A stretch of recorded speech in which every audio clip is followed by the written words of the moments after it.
Throughout the histories of Arda, there have been many characters that have touched the annals of history with their remarkable feats and abilities, some for the shroud of darkness, and others for the power of good. We recently looked at one such character, Saruman, who once of the light turned to the overwhelming might of Sauron in the shadow. However, today we look at Legolas, whose origins are shrouded in mystery, but had a significant impact on the forces of good in their final triumph over the Dark Lord. Greetings all, I'm your guide, the Archivist. Today I will look at the life of Legolas, their mysterious origins, and their impact on the War of the Ring, which saw the ultimate defeat of the Dark Lord. Appearance and presentation. According to the archives, Legolas was a Sindar elf who moved with swiftness and grace, and possessed fair long hair, most likely pale or silvery in nature.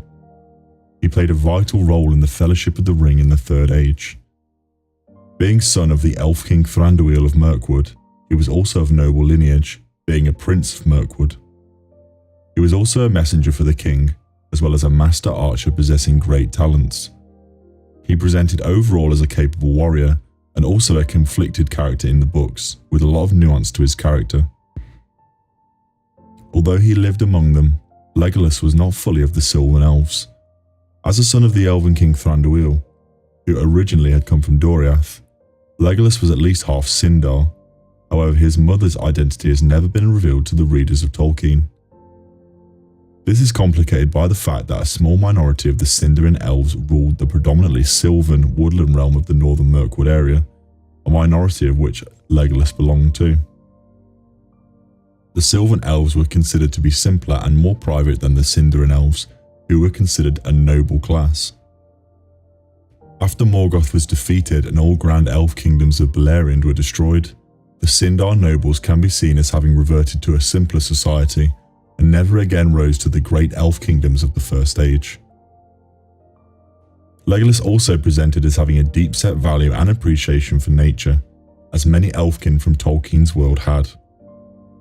After the Fellowship parted from Fangorn Forest, he longed to return once more to explore its wonders more thoroughly.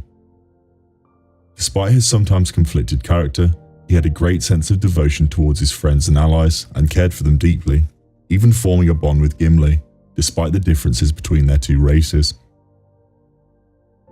Powers and abilities. According to the archives, Legolas shared many of the boons of his race in terms of powers and abilities. His incredible grace and stealth allowed him to walk silently on grass and snow, leaving few tracks to be found, allowing him to travel great distances undetected by others. Great vision is also one of the most commonly known boons of the elves, being able to see vast distances and in the dark with incredible clarity. He had a true affinity with nature and animals, allowing him to befriend and tame wild horses in mere moments, gaining their trust easily. He could even sleep whilst walking, showing some true abilities of concentration. Legolas was a master archer and bowman, which was showcased numerous times throughout the books and in the film adaptation of the series. He was given the longbow of the Galadrim during his time in Lothlorien, which he used throughout his travels with the Fellowship of the Ring, and proved to be stronger and stouter than his bow in the fashion of Mirkwood, typically smaller and easy to carry and conceal. He also wielded a long, white knife like a dagger in close combat engagements. Origins.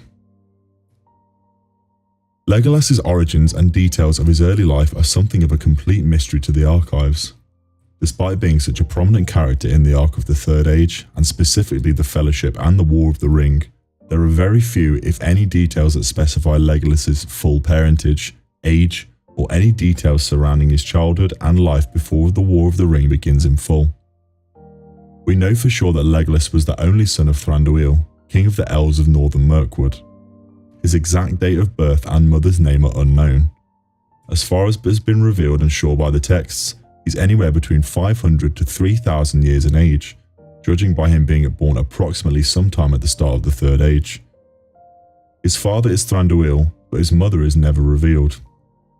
Thranduil is of a similar age and ilk to Elrond, whose daughter Arwen is well over 2,000 years old, and this may give some indication of Legolas's potential age. The War of the Ring. Legolas's main entries into the archives come during the War of the Ring once he arrives at the Council of Elrond in Rivendell, a messenger at the behest of his father to discuss Gollum and the One Ring. Legolas volunteered his services to pit himself against the Nine Riders, and joined the Fellowship to represent their elves and set out on the quest to destroy the One Ring. Legolas was a boon to the party with his specific abilities and talents, and kept to the rear of the party to use his keen vision to scout around at all times for danger. On the mountains of Caradhras, Legolas was able to run nimbly over the snow, leaving behind very few footprints, whereas his companions struggled to plough through it, having great difficulty traversing the mountain. Gandalf advised they turn back and head through Moria, but Legolas was against the idea. However, while passing through Moria, he and Gimli fought frequently, as their races often had over the ages, as it is known to the archives that Thranduil once imprisoned Glóin, Gimli's father, in Mirkwood.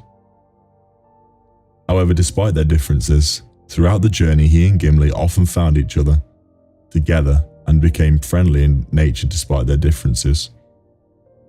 Legolas saw the pure heart of Gimli when he spoke to Galadriel with deference and respect, and became fond of him as they continued their journey. This is where Legolas received his Galadriel bow, and later used it whilst travelling over the Anduin to shoot a Nazgul flying overhead on his fell beast with one shot, which would have been nigh impossible for a regular person or even an elf. When the Fellowship was later broken up, Legolas and Aragorn sang for the loss of Boromir before leading the way on a tracking mission looking for Merry and Pippin, who had been taken and abducted in Rohan by Uruk-hai. This was also the week that he would receive his grey horse Arda, which he and Gimli would often ride together during their travels, received from Éomer and the raiders of the Rohirrim. After this moment they journeyed into Fangorn Forest, where they are reunited with Gandalf, reborn as Gandalf the White, and Galadriel's prophecy is delivered to Legolas's ears. Legolas Greenleaf, long under tree, in joy thou hast lived, beware of the sea. If thou hearest the cry of the gull on the shore, thy heart shall then rest in the forest no more. One of the most memorable moments of Legolas during his entries into the archives are his tales of orc slaying contests with Gimli, which Gimli eventually wins with a score of 43 to 42, though Legolas was not a poor sport, stating, "You have passed my score by one, but I do not grudge you the game. So glad am I to see you on your legs." Once in Rohan, he and Gimli followed Aragorn, Elladan, and Elrohir to the paths of the dead to seek to summon the Horde to their banner and fulfill their oaths. His horse Arod refused to enter the paths, but Legolas calmed him with his animal affinity. Their company rode on, with Elladan at the last, but Legolas looked back and saw the dead following the Grey Company, stating the dead are following. I see the shapes of men and their horses, and pale banners like shreds of clouds, and spears like winter thickets on a misty night. The dead are following. The archives also show Legolas battling at Pelennor Fields with Gimli and the Sons of Elrond, despite them not appearing during the film adaptations. This is again an iconic vision in those visuals, with Legolas felling whole Mumakil by himself during the whole battle.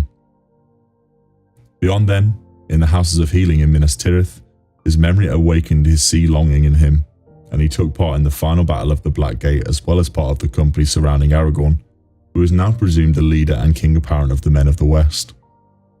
The One Ring was destroyed, and Legolas survived beyond the end of the Third Age and into the New. His final fate. According to the archives, after the destruction of the One Ring and of Sauron, Legolas stayed for the coronation of Aragorn and his marriage to Arwen, which he would likely have felt mixed elation at. He then travelled with Gimli together to Helm's Deep, visiting the Glittering Caves, and then travelled through Fangorn Forest, which he had longed to return to since visiting, to see the wonders of nature. Eventually, Legolas came to Ithilien with some of his people, with his father's leave, to live out his remaining time in Middle-earth, helping to restore the woodlands that had been war-torn, as this area of the world had been heavily ravaged by the Wars of the Ring.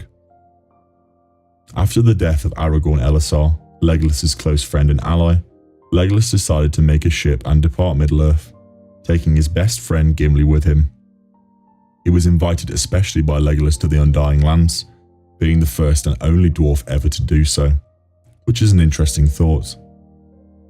Beyond this, he never again returned to Middle-earth. And so I have now covered the content for this video, but if there's anything that has been missed, please share them in the comments down below. If you enjoyed this content, please remember to like the subscribe and like waystones down below.